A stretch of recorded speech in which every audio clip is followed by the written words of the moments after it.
How many of you remember Mission Impossible? Both. It works either way. If you've seen the movies, it'll still work. Do you remember what happens at the beginning of every one of the episodes or movies? There is, depending on your era, a tape recorder or some digital device. And it has instructions. And it starts out something like, your mission, should you decide to accept it, is to be sent out into the world. You will go to all the places in the world where Jesus can no longer go. You will cross boundaries, those of national boundaries, to go into the nations of the world, those of personal comfort, to proclaim the good news to all the peoples of the world, those of personal security, to challenge the injustices of the day. You will go into the world in Jesus' name.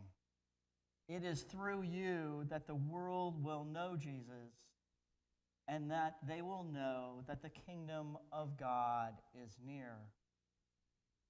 All of this you will do like lambs into the midst of wolves.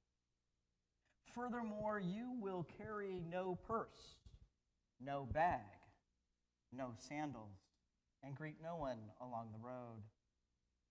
Your resource for this journey is twofold: God and each other. You will not be alone. This mission, if you choose to accept it, is not for the faint of heart. It was announced by Luke in the very beginning, in the Song of Mary. Jesus has shown strength with his arm. God has scattered the proud in the thoughts of their hearts. He has brought down the powerful from their thrones and lifted up the lowly. He has filled the hungry with good things and sent the rich away empty. And from Jesus' own lips, when he read the scrolls in the synagogue in Nazareth, quoting Isaiah, he said, "The Spirit of the Lord is upon me, because he has anointed me to bring good news to the poor. He has sent me to proclaim release to the captives, recovery of sight to the blind, to let the oppressed go free, and to proclaim the year of the Lord's favor." This is now fulfilled in you. This is now your mission. You will proclaim this every time you enter a house. You will proclaim it with the words, "Peace be with you." Some will hear this message, others will reject you. Regardless, you are to know that in you and through your peace, the kingdom of God is near. Is this a mission you will accept? It's now up to you. This is when the tape stops, and you get to decide. Will there be an entire long movie or episode to watch? What will that look like? How will that be manifested in you today? What does it even mean today? Well, what are we doing this weekend? I find the juxtaposition of this text and our national holiday to be quizzical. Independence Day for me, long ago, was going to my family reunion on the Stanford side. We would gather 60, 70, 80, perhaps even 90 of us. Yes, we could fill most Episcopal churches. We would gather friends, family, cousins at the lake, which was where my father grew up. And we would eat and water ski, and fireworks would abound. Or in later years when I was in Boston, I would celebrate with my closest, million friends. And we would go down to the Esplanade along the river, and it would be Boston pops and more fireworks. This year, it was a bit of Americana a la small town. I went out to Hillsborough and with people of All Saints watched the parade. There were trucks and cars, and they were dressed up in red, white, and blue. There were horse groups and scuba groups and civic groups and marching bands. There were politicians and political parties. There were even some churches, evangelical, Baptist, Methodist. Yeah, Episcopalians were sitting on the side watching. It was a nice time. There was joy and delight and fun and burgers and hot dogs. And I suspect, like most of you, saw at least a couple fireworks later in the day.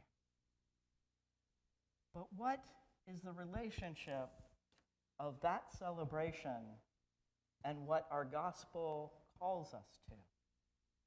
To be about the mission of Christ. For we are the descendants of the 70, and as they were sent, so are we. And so I had to sit with that question. And as I did, the words of a long ago person came to mind. It also helped that it was all over my Facebook feed on July 4th. Frederick Douglass. He became an orator and a preacher from the starting point of a slave. He was a leader in the anti-slavery movement. And indeed, throughout his life, one might say he answered yes to the mission of God. He gave a famous speech in Rochester, New York on Independence Day in 1852. This speech occurred while slavery was still ongoing and in fact would not end until years later, 1865, with the passage of the 13th Amendment to the Constitution and only after a bloody civil war. If you have never heard this speech, I would highly recommend listening to the entire thing or reading it. I will quote part of it. What to the American slave is the 4th of July? I answer, a day that reveals to him more than all other days of the year the gross injustice and cruelty to which he is a constant victim.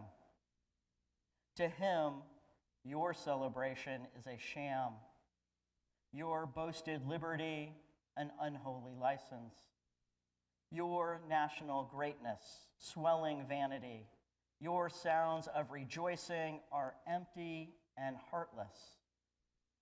Your denunciation of tyrants, brass-fronted impudence, your shouts of liberty and equality, hollow with mockery, your prayers and hymns, your sermons and thanksgivings with all your religious parade and solemnity are to him mere bombast, fraud, deception, impiety, and hypocrisy.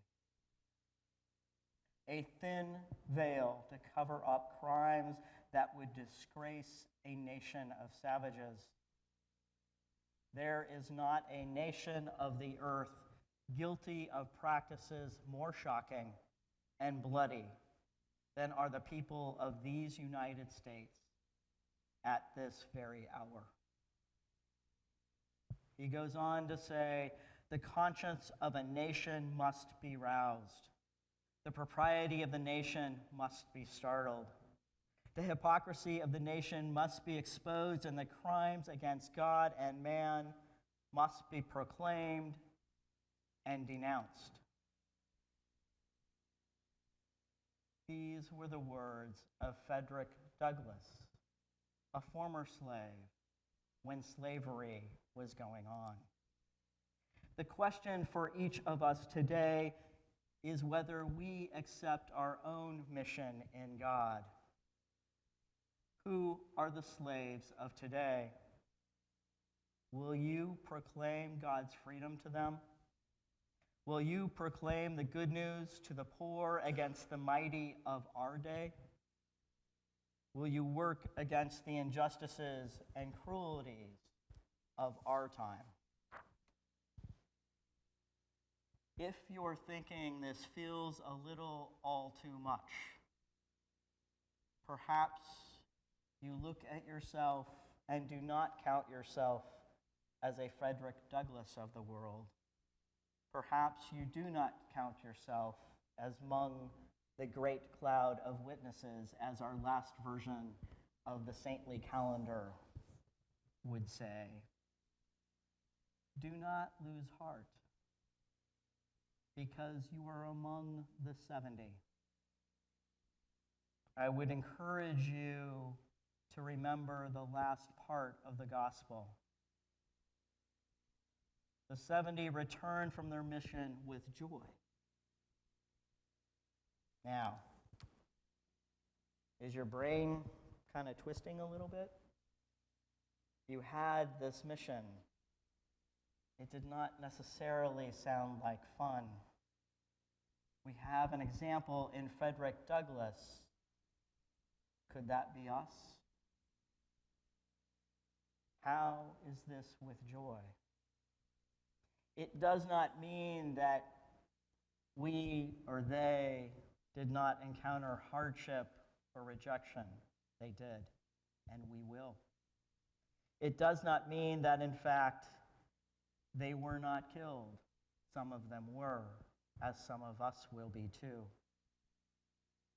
The joy they carried was the joy of God's peace.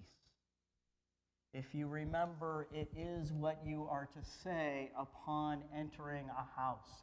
Upon meeting someone, you are to give God's peace. But you can only give what it is you have. The trick is to live in God. The trick is not a trick at all. It is something all of us, by virtue of being in this building, by virtue of our baptisms, by virtue of being born a child of God, that is given to all of us. The joy that we carry is and always will be from God. The 70 and us are called to live in God with all of our heart, all of our mind, and all of our soul. It is the letting go of our own self-interest and putting God first. It is the letting go of the priorities of the world and accepting God's priorities. It is in letting go and letting God be God that joy is found. And from this place, we can say yes to the mission that is ours, to the mission that is always recreating and making us new. It is the mission that allows us to love our neighbor. This is your mission. As always, should you or your companions be caught or killed, God will never disavow you. And this message will never self-destruct. Rather, it has been passed down throughout the ages. The choice is yours. Do you accept God's mission?